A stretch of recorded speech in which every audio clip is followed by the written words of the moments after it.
Bismillahirrahmanirrahim. Assalamualaikum warahmatullahi wabarakatuh. Innal hamdalillah wassalatu wassalamu ala Rasulillah Sayyidina Muhammad ibni Abdillah wa ala alihi wahbihi wa mawala. Segala puji hanya milik Allahu Rabbi, segala zat yang maha ghafur, zat yang maha syukur yang telah memberikan beribu-ribu nikmat yang tiada terukur, nikmat iman, nikmat Islam, sampai nikmat sehat walafiat sehingga kita bisa berkumpul di tempat yang insyaallah diberkahi oleh Allah Subhanahu wa taala. Perkenalkan, nama saya Dinda Yuliastuti, NIM 120161115 dari kelas 3C Akuntansi Syariah. Di sini saya akan menjelaskan diskusi dari pertemuan kelima, yaitu tabayun dalam lingkungan bisnis Islam. Sebelumnya saya ucapkan terima kasih kepada Bapak Adi Mursalin, SEMM, selaku dosen pengampu mata kuliah Islamic Marketing dan Manajemen, yang telah memberikan saya kesempatan untuk menjelaskan materi ini. Baiklah, langsung saja. Yang pertama, tabayun artinya mencari kejelasan tentang sesuatu masalah hingga jelas dan benar keadaannya.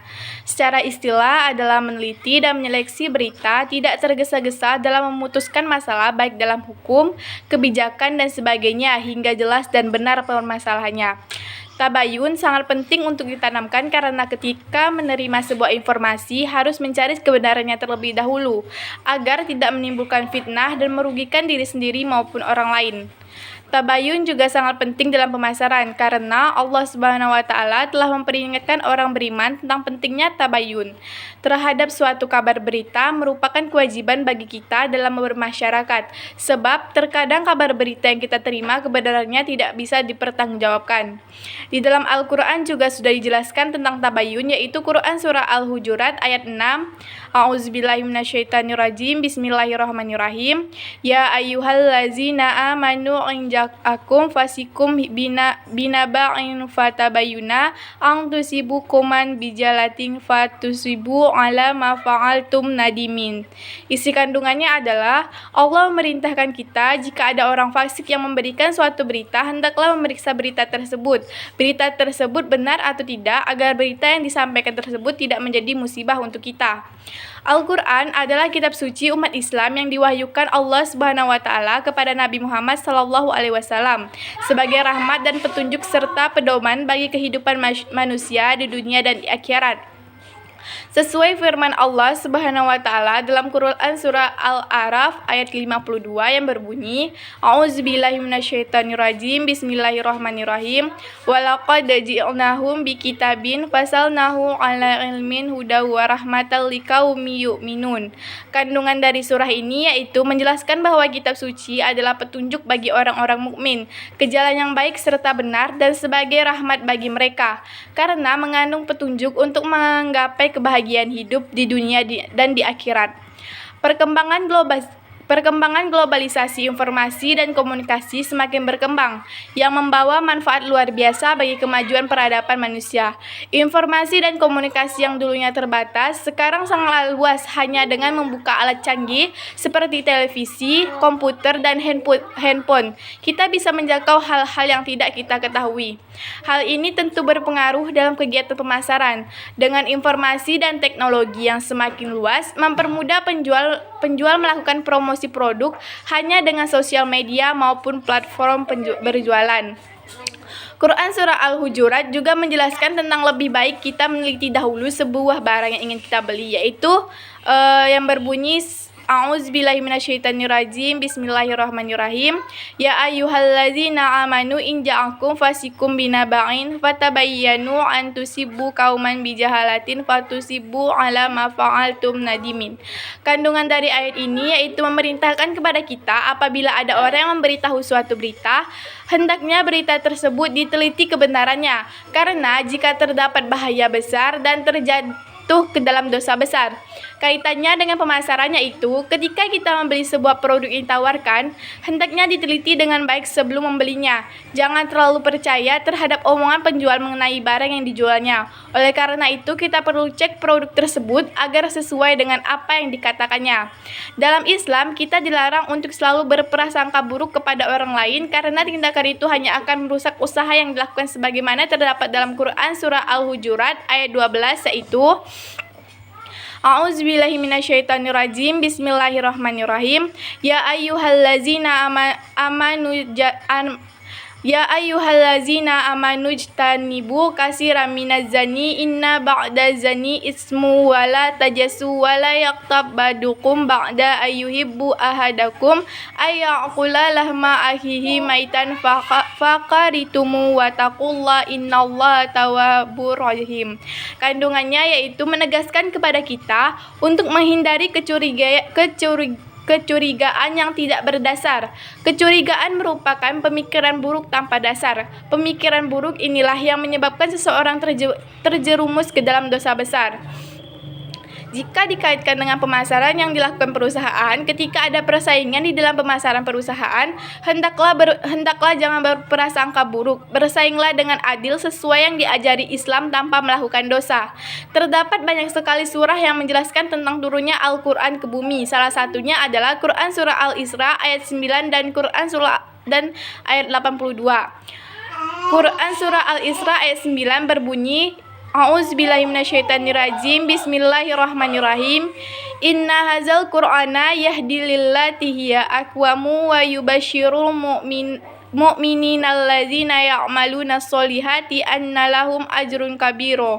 Dalam surah Al-Isra ayat 9 ini Allah Subhanahu wa taala menyampaikan bahwa Al-Qur'an merupakan petunjuk dan pemberi kabar gembira bagi orang-orang mukmin dan ganjaran pahala bagi mereka yang melakukan kebaikan. Quran Surah Al-Isra ayat 82 berbunyi, A'udzubillahi minasyaitonirrajim. Bismillahirrahmanirrahim.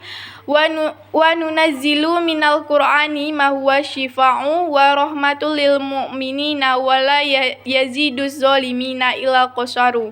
Dalam surah Al-Isra ayat 82 ini menegaskan bahwa Allah Subhanahu wa taala menurunkan Al-Qur'an kepada Nabi Muhammad sallallahu alaihi wasallam sebagai obat penyakit kejahilan, yaitu syirik dan kesesatan serta penyakit-penyakit jiwa, dan merupakan rahmat bagi seluruh kaum muslimin dengan melaksanakan perintah dan menjauhi larangan Allah Subhanahu wa taala sehingga mereka masuk surga dan terlepas dari azab Allah Subhanahu wa taala.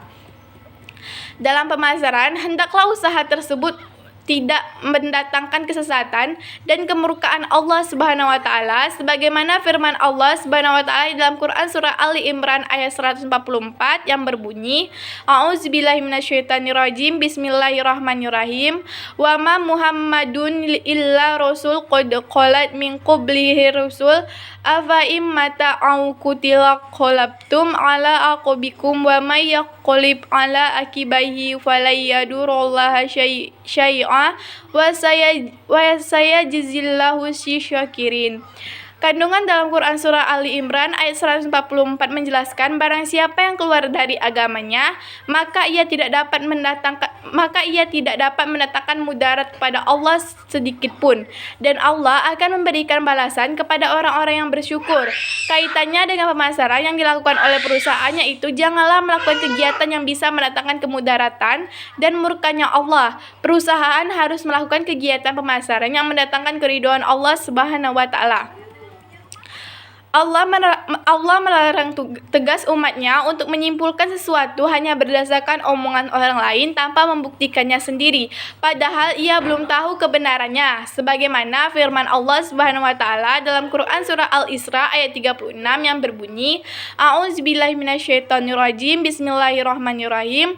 Wala taqfu ma la bisa laka bihi ilm innas sama'a wal basyara wal fuada kullu ulaika kana anhu mas'ula. Kandungan surah Al-Isra ayat 36 bahwa kita dilarang untuk mengikuti sesuatu yang tidak ada pengetahuannya, baik itu perkataan maupun perbuatan, dan janganlah menyatakan sesuatu padahal belum melihatnya, serta menyatakan sesuatu padahal belum mengetahuinya.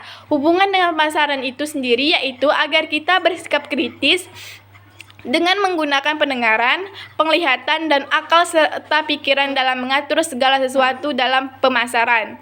Dalam melakukan pemasaran, kita diwajibkan untuk selalu berkata jujur sebagaimana firman Allah Subhanahu wa taala dalam Quran surah Al-Ahzab ayat 70 yang berbunyi, A'udzubillahi minasyaitonirrajim. Bismillahirrahmanirrahim.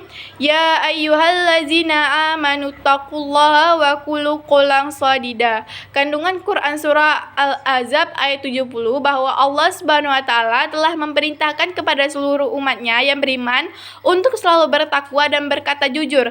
Pasalnya, seluruh kata-kata yang terucap akan diminta pertanggungjawabannya di akhirat kelak. Allah juga memerintahkan kita untuk selalu memberi informasi yang benar dalam kegiatan pemasaran sebagaimana terdapat dalam Quran surah Kaf ayat 18 yang berbunyi A'udzubillahi minasyaitonirrajim Bismillahirrahmanirrahim Ma yalfizu min qaulin illa ladaihi raqibun atid.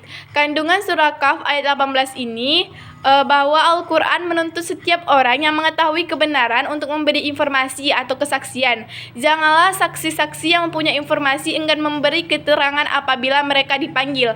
Bahkan bila enggan memberi informasi itu mengakibatkan kaburnya kebenaran atau berdampak negatif terhadap seseorang atau masyarakat, maka orang yang menyembunyikan kebenaran memikul dosa yang sangat besar.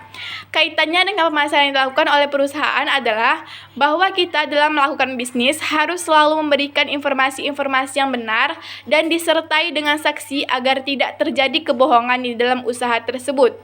Quran Surah At-Taubah ayat 67 dan Quran Surah An-Nur ayat 15 menjelaskan kepada kita dalam melakukan usaha pemasaran dilarang untuk berkata bohong dan menyembunyikan sebuah kebenaran.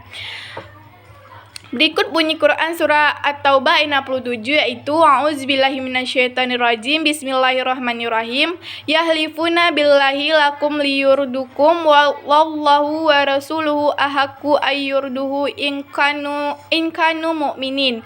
Kandungan surah ini tentang orang munafik. Mereka senantiasa menyuruh berbuat yang mungkar dan mencegah perbuatan yang ma'ruf, dan mereka selalu menggenggamkan tangannya karena kekikirannya. Quran Surah An-Nur ayat 15 A'udzubillahi minasyaitonirrajim Bismillahirrahmanirrahim Iza talakunnahu bi'alsinatakum wa taquluna bi'ahwahikum ma laisi lakum bihi ilmu wa tahsabunahu hayyina wa huwa indallahi azim. Kandungan surah ini sesuatu kebohongan yang disampaikan padahal tidak diketahui adalah dosa besar dalam pandangan Allah Subhanahu wa taala. Hubungan kedua surah tersebut dalam pemasaran yang dilakukan perusahaan yaitu tidak boleh melakukan sebuah kebohongan dalam pemasaran. Hendaklah perusahaan melakukan kegiatan pemasaran dengan kejujuran dan keadilan. Terdapat perbedaan penafsiran antara Aid Al-Qarni dan Muhammad Quraisy Shihab tentang ayat-ayat tabayun yaitu Muhammad Quraisy Shihab menggunakan metode tahlili atau analisis dalam menafsirkan ayat tentang tabayun. Misalnya Quran Surah Al-Hujurat ayat 6, sedangkan ayat Al-Qarni menggunakan metode ijmali atau global dalam menafsirkan ayat tentang tabayun. Misalnya Quran Surah Al-Hujurat ayat 6. Corak penafsiran Muhammad Quraisy Shihab menggunakan corak tafsir al-adabi al-ijtimai dalam menafsirkan ayat tentang tabayun, sedangkan Aid Al-Qarni menggunakan corak tafsir sufi al-syari. Selain itu juga ada persamaan penafsiran antara Aid Al-Qarni dan Muhammad Quraisy Shihab tentang ayat-ayat tabayun yaitu dalam menafsirkan ayat tentang tabayun menurut Muhammad Quraisy Shihab dan Aid Al-Qarni, mereka sama-sama mengartikan fatabayanu sebagai makna teliti dalam menerima berita atau informasi yang disebarkan oleh orang fasik. Tabayun merupakan perintah Allah dan merupakan anjuran dalam Al-Quran untuk kaum mukmin agar lebih teliti dan berhati-hati dalam menerima berita atau informasi. Model-model riset menurut Islam terbagi menjadi beberapa bagian, yaitu yang pertama, riset bayani. Riset bayani yaitu penelitian yang ditujukan untuk mengenai gejala dalam alam dengan segala gerak-gerik dan prosesnya. Yang kedua ada riset istiqra'i, yaitu penelitian yang ditujukan untuk mencari kejelasan pola-pola kebudayaan dan kehidupan sosial manusia. Lalu yang ketiga ada riset jadali, yaitu riset yang dimaksudkan untuk mencari hakikat atau kebenaran yang didasarkan oleh cara berpikir rasional atau rasional eksersi. Yang keempat ada riset burhani, yaitu riset untuk tujuan eksperimen. Lalu dan yang kelima ada riset irfani, yaitu riset yang secara spesifik menjelajahi hakikat ajaran Islam pada gilirannya menghasilkan ilmu tasawuf. Tabayun juga memiliki beberapa tujuan, yaitu yang pertama sebagai menjaga keharmonisan umat manusia, yang kedua menjaga jiwa dan harta manusia, yang ketiga pertanda kematangan akal dan cara berpikir, yang keempat menjaga kehormatan dan ketenteraman masyarakat dari keputusan yang tergesa-gesa dan tanpa didasarkan pada studi dan penelitian. Yang kelima, menjauhkan keraguan serta bisikan dan tipu daya setan. Dan yang keenam, mengokohkan kaum muslimin. Pada masa turunnya ayat Tabayyun, penyampaian berita masih memakan waktu lama karena belum ada teknologi komunikasi, sehingga informasi masih bisa dikatakan simpang siur. Di masa modern, komunikasi berlangsung sangat cepat dan masih secara lisan dan tertulis mengandalkan berbagai perangkat canggih. Akan tetapi di masa modern ini, kesimpang siuran informasi semakin marak terjadi akibat mudahnya orang menyampaikan berita melalui berbagai media. Dalam perspektif Islam, lingkungan bisnis sangat berpengaruh terhadap etika bisnis yang ditawarkannya, yaitu kinerja karyawan dalam suatu perusahaan. Perspektif Islam atas fenomena lingkungan bisnis zaman sekarang ini memang ada yang sesuai, tetapi ada juga yang tidak sesuai dengan pandangan Islam, karena Islam sangat mengedepankan kemaslahatan umatnya. Lingkungan bisnis terdiri dari beberapa variabel, yaitu yang pertama, variabel sosial. Variabel sosial terdiri dari 3 faktor, yaitu yang pertama faktor demografik atau demografis, seperti jumlah penduduk, komposisi, keadaan wilayah, dan pertumbuhan penduduk suatu wilayah atau daerah. Yang kedua, faktor gaya hidup. Faktor gaya hidup terdiri dari selera masyarakat, kecenderungan yang sedang digandrungi, dan lain sebagainya. Lalu yang ketiga ada faktor nilai sosial, ada adat istiadat, nilai dan norma yang berlaku, kebiasaan, dan lain-lain. Lalu yang kedua ada variabel ekonomi, berkaitan erat dengan indikator ekonomi yang bersifat umum, mengukur tabungan, investasi, produktivitas, lapangan kerja, kegiatan pemerintah, transaksi perdagangan internasional, pendapatan, produk nasional, dan lain sebagainya. Yang ketiga ada variabel politik, faktor-faktor yang terkait dengan kondisi atau iklim perpolitikan di suatu daerah. Yang keempat ada variabel teknologi. Perusahaan yang statistik dan tidak mengikuti perkembangan teknologi cenderung tertinggal dibandingkan dengan perusahaan yang terus-menerus melakukan adaptasi teknologi. Perusahaan dalam melakukan bisnis perlu beradaptasi dengan lingkungan, karena perusahaan yang benar-benar memperhatikan lingkungan juga bisa berkembang dengan meningkatkan kinerja sesuai perubahan yang terjadi. Beradaptasi dengan kekuatan eksternal membantu bisnis untuk meningkatkan kinerja dan bertahan di pasar. Perspektif Islam atas fenomena lingkungan bisnis di zaman sekarang ini memang ada yang sesuai, tetapi ada juga yang tidak sesuai dengan pandangan Islam. Misalnya mengenai kondisi perekonomian, khususnya di Indonesia yang menganut sistem ekonomi campur antara liberalisme dan kapitalisme. Yang secara kacamata Islam, hal ini tidak sesuai dengan ajaran Islam, karena menurut Islam ada sistem ekonomi yang baik dan paling baik yang mengedepankan kemaslahatan bagi umatnya, yakni sistem ekonomi syariah. Setelah saya membaca artikel mengenai pengantar bisnis Islam, perusahaan dan lingkungan bisnis Islam, yang dapat saya simpulkan adalah bisnis Islam sangat berhubungan dengan muamalah yang berdasarkan pada syariat Islam. Perusahaan dan lingkungan bisnis Islam sangat diperlukan untuk pelaku khusus Muslim guna menunjang pemahaman terkait perusahaan serta lingkungan bisnis. Dalam menerapkannya, ketika menjalankan suatu bisnis harus sesuai dengan prinsip nilai moral, yaitu adil, jujur, amanah, profesional, transparan, dan dapat dipercaya. Adapun kriteria atau ciri-ciri perusahaan Islam, yakni yang pertama, memiliki sertifikat jaminan halal atau SJH. Yang kedua, mendapatkan status A di seluruh fasilitas yang terdaftar. Yang ketiga, melakukan perpanjangan tepat waktu, mendaftarkan ke Syirol SS 23000 3 bulan sebelum dan selesai tidak lebih dari masa berlaku sebelumnya. Dan yang keempat tidak ada kelemahan saat audit selama 4 tahun terakhir, bukan hasil perbaikan kelemahan. Sedangkan ciri-ciri perusahaan non-Islam yaitu yang berhadapan dengan aturan-aturan yang bertentangan dengan syariat Islam. Lingkungan bisnis Islam adalah faktor-faktor yang mempengaruhi aktivitas bisnis dalam suatu lembaga, organisasi, atau perusahaan dengan berlandaskan Islam. Faktor yang mempengaruhinya tidak hanya intern tetapi juga ekstern. Perusahaan Islam dan non-Islam jelas berbeda. Bisnis Islam yang dikendalikan oleh aturan hukum yang harus diterapkan dalam berbisnis, yaitu mengetahui aturan halal dan haram baik dari cara perolehan maupun pemanfaatan harta. Sama sekali berbeda dengan bisnis non-Islam. Dengan landasan sekularisme yang bersindikan pada nilai-nilai material, bisnis non-Islam tidak memperhatikan aturan hukum mana itu yang bisnis halal dan bisnis yang haram dalam setiap perencanaan, pelaksanaan, dan segala usaha yang dilakukan dalam meraih tujuan-tujuan bisnis.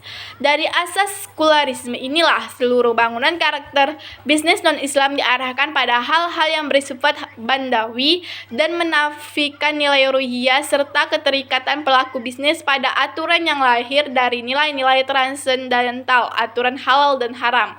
Kalaupun ada aturan, semata bersifat etika yang tidak ada hubungannya dengan dosa dan pahala. Dengan melihat karakter yang dimiliki, bisnis Islam hanya akan hidup secara ideal dalam sistem dan lingkungan yang Islam pula. Dalam lingkungan yang notabene tidak Islami, sebagaimana yang sekarang terjadi, disadari atau tidak, disengaja atau tidak, suka atau tidak, pelaku bisnis Islam akan mudah sekali tersesat dan sukar berkelit dalam kegiatan yang dilarang agama, mulai dari uang pelicin saat perizinan usaha, menyimpan uang dalam rekening koran yang berbunga, dan dana pinjam atau modal yang diperoleh dari bank-bank konvensional. Karena pendapatan para pelaku bisnis sekarang, bank-bank konvensional lebih mudah dan lebih cepat daripada bank syariah, hingga iklan yang ditampilkan tidak senonoh dan sebaliknya. Bisnis non-Islam juga tidak akan hidup secara ideal dalam sistem dan lingkungan yang Islami, kecuali ia merubah dirinya menjadi bisnis yang memperhatikan nilai-nilai Islam. Bisnis non-Islami dalam lingkungan Islam pasti akan berhadapan dengan aturan-aturan yang melarang segala kegiatan yang bertentangan dengan syariat Islam. Karena bisnis-bisnis maksiat semacam pub, diskotik, atau panti pijat, perbankan ribawi, prostitusi, judi, dan sebagainya pasti tidak akan tumbuh dalam sistem Islami. Lingkungan bisnis Islam dan non-Islam juga berbeda dalam lingkungan bisnis Islam dan non-Islam, di mana muamalah ini boleh dilakukan oleh pelaku bisnis Muslim dengan non-Muslim mengacu pada pendapat sebagaimana dicanangkan oleh MUI or ID 2020 bahwa bermuamalah atau bertransaksi dengan non-Muslim dalam urusan dunia dibolehkan, seperti halnya praktik jual beli, sewa menyewa, pegadaian, dan lain sebagainya. Hanya menjadi perbedaannya adalah lingkungan bisnis non-Islam tidak menggunakan syariat Islam. Jika saya memiliki usaha, saya memilih perusahaan Islami dikarenakan perusahaan atau lembaga yang belum Islami dikhawatirkan terdapat transaksi-transaksi yang dilarang oleh syariat. Semisal transaksi bunga pada bank konvensional, di mana bunga bank jelas-jelas dilarang dan diharamkan dalam Islam, atau riba. Urgensi dari perwujudan perusahaan Islam di Indonesia yakni dasarkan pada LPH dan MUI, yang mana kategori perusahaan Islami adalah perusahaan yang mendapatkan sertifikat halal dari LPH, Lembaga Penjaminan Halal, dan Majelis Ulama Indonesia dengan berbagai kategori, yakni yang pertama meliputi sertifikat jaminan halal atau SJH, mendapatkan status A di seluruh fasilitas yang terdaftar, kemudian melakukan perpanjangan tepat waktu. Lalu yang keempat, tidak ada kelemahan saat audit selama 4 tahun terakhir. Oleh sebab itu, perwujudan dalam menjadikan lingkungan bisnis yang Islami yang perlu ditekankan adalah etika bisnis Islam itu sendiri, semisal terkait peningkatan pelayanan bagi konsumen, pelayanan tempat atau lokasi perusahaan yang memadai, fasilitas yang unggul, dan lain sebagainya. Setelah saya membaca makalah yang berjudul Manajemen tentang Analisis Lingkungan Bisnis, yang dapat saya simpulkan adalah analisis lingkungan bisnis sangat penting untuk dipelajari dengan tujuan untuk menyesuaikan keunggulan dan kelemahan yang memiliki suatu perusahaan. Selain itu, lingkungan bisnis perlu dianalisis agar pembuat strategi dapat mengantisipasi setiap kesempatan dan membantu mengembangkan sistem pemecahan sedini mungkin terhadap faktor-faktor lingkungan yang dianggap mengancam tujuan perusahaan. Setelah saya membaca makalah yang telah Bapak Adi berikan, banyak sekali manfaat yang saya dapatkan. Setelah mempelajari materi itu mengenai tabayun ini, mulai dari pengertian tabayun, ayat Al-Quran yang membahas mengenai tabayun, pentingnya tabayun dalam kehidupan terutama dalam perekonomian. Hanya itu yang dapat saya sampaikan, kurang dan lebihnya mohon dimaafkan. Wassalamualaikum warahmatullahi wabarakatuh.